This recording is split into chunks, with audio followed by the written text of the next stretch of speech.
اب توجہ چاہتا ہوں، قرآن اللہ رب العزت کا علم ہے، اتارنے والے لے آنے والے جبرائیل امین ہیں، جس پر اتارا گیا وہ محمد الرسول اللہ ہیں صلی اللہ تعالی علیہ وسلم۔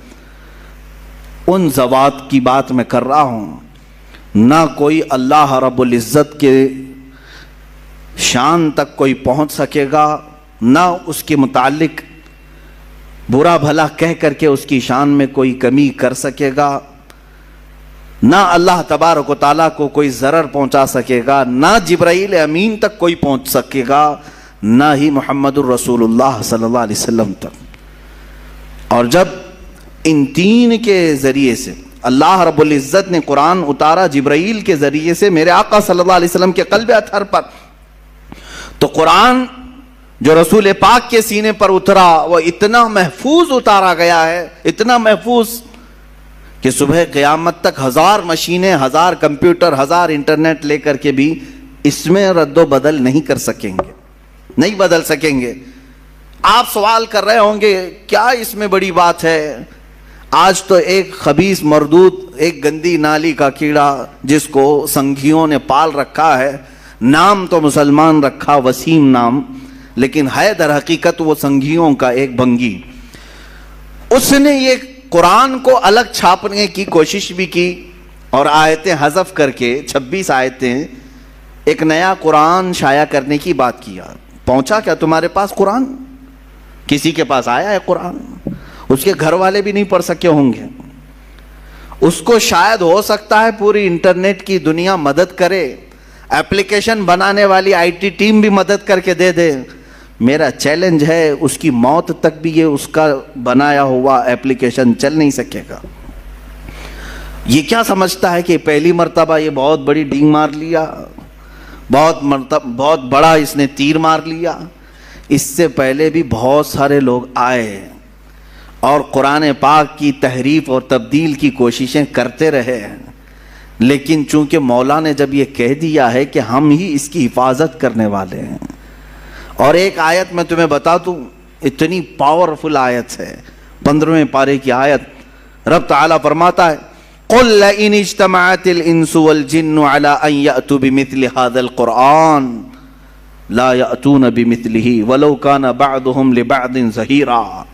اے رسول آپ فرما دیں، سارے جنات، سارے انسان مل جائیں اور ایک دوسرے کی مدد کریں اور سب مل کر کے چاہیں کہ میرے اس قرآن کی طرح بنا لیں تو ہرگز وہ بنا نہ سکیں گے۔ اتنا پاورفل چیلنج ہے، نہیں بنا سکیں گے۔ تم نکالنے کی کوشش تو کیے، دوسرا بنا کر کیوں نہیں لا سکے آج تک؟ خرابیاں ڈھونڈنے کی تو کوشش کیے، ایک اور قرآن کیوں نہیں بنا سکے آج تک؟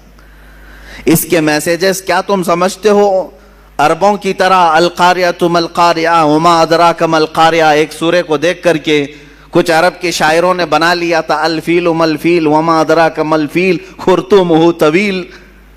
اس آیت کے وزن پر انہوں نے بھی سوچا ہم بھی بنا لیں گے، لیکن وہ خود ہی ہنس پڑے بنا کر، ان کو خود ہی لگا کیا بھدا ہم نے بنایا ہے۔ القاریہ مل قاریہ، اس کا معنی ہی کچھ اور ہے، دل دہلا دینے والی۔ وہ قیامت کے متعلق ہے، کیا دل دہلانے والی؟ تم کیا جانو کہ کیا ہوتی ہے دل دہلانے والی؟ وہ قیامت کے منظر کو اللہ بیان فرما رہا ہے سورہ قاریہ میں، اور اس کے بدلے میں کچھ عرب کے جاہل شعراء بہت پیسے لے کر بنا کر لائے تھے کہ ہم بھی اسی ٹائپ کا کچھ بناتے ہیں۔ وہ بنایا کیا؟ الفیل ملفیل وما ادراک ملفیل، ہاتھی، تم کیا جانو ہاتھی، خرطومہ طویل، اس کی سونڈ لمبی ہوتی ہے، اس کی پونچھ چھوٹی ہوتی ہے۔ اور اس کے بعد پھر ہنسنے لگے، یہ کون سی سورہ ہے، یہ کون سی سورہ بنی؟ وہ خود اپنی بنائی ہوئی چیز پر ہنس پڑے اور پھر پھاڑ کے پھینک دیا۔ میرے عزیزو، عرب والے جو عربی کے بڑے بڑے بلیغ اور فصیح تھے، ان کے درمیان میرے آقا صلی اللہ علیہ وسلم نے صرف 3 آیتیں لکھ کر کے چیلنج کیا تھا۔ خانہ کعبہ پر پہلے شاعروں کے شعر لٹکائے جاتے تھے، کیونکہ عرب میں اس وقت لٹریچر کا دورہ تھا، جو سب سے اچھا شعر لکھتا وہ خانہ کعبہ کے دروازے پر لٹکایا جاتا، اور جب کوئی دوسرا اس کا جواب لکھتا تو یہ پہلا والا نکال دیا جاتا، پھر نیا والا لگایا جاتا تھا، مقابلہ ہوتا تھا۔ یہ مقابلہ کئی سال تک چلا، کئی دنوں تک چلا، جب قرآن پاک کی 3 آیتیں میرے آقا صلی اللہ علیہ وسلم نے لے جا کر کے لگایا، انا اعطیناک الکوثر فصل لربک وانحر ان شانئک هو الابتر۔ 3 ہی چھوٹی آیتیں ہیں، چھوٹی آیتیں، اور قرآن پاک کی سب سے چھوٹی سورہ بھی ہے۔ اتنا ہی لے جا کر کے میرے آقا صلی اللہ علیہ وسلم نے خانہ کعبہ کے پاس لٹکا دیا۔ اب عربوں کو تکلیف ہوئی کہ اس کا جواب تو ہونا چاہیے، شاعروں کو بلاؤ، پیسے دے کر کے بلایا گیا، آؤ اس کا جواب دو۔ بہت سارے آئے، دیکھے، کیونکہ اس کا جواب لکھنا معمولی نہیں تھا۔ یہ ہے تو چھوٹی سورہ، لیکن معنی کے اعتبار سے ہر آیت میں ایک سمندر موجود ہے۔ اس کے مفاہیم، اس کے ترجمے کرنے بیٹھ جائیں، ہر لفظ کا ایک بہت ہی بلیغ معنی ہے، فصیح معنی ہے۔ تو ایک بہت بڑا شاعر آیا، اس نے کہا میں جواب لکھ دیتا ہوں۔ اس نے اس کے نیچے اپنی جانب سے لکھ دیا ما ھذا کلام البشر، اسی کے وزن پر لکھا اس نے، انا اعطیناک الکوثر فصل لربک وانحر ان شانئک ھو الابتر، اتنا لکھا تھا۔ نیچے اس نے جا کر کے لگا دیا ما ھذا کلام البشر۔ وہ کہتا ہے میں اس کا جواب یہ لکھتا ہوں، یہ بشر کا کلام ہو ہی نہیں سکتا، یہ کسی انسان کا کلام ہو ہی نہیں سکتا۔ اس کے بعد پھر یہ خانہ کعبہ پر یہ لٹکانے کا سلسلہ بھی بندی ہو گیا۔ آخری مرتبہ قرآن کی وہی سورہ لگائی گئی، اور آج تک پھر دوبارہ کوئی چیلنج کے لیے لا نہیں سکا۔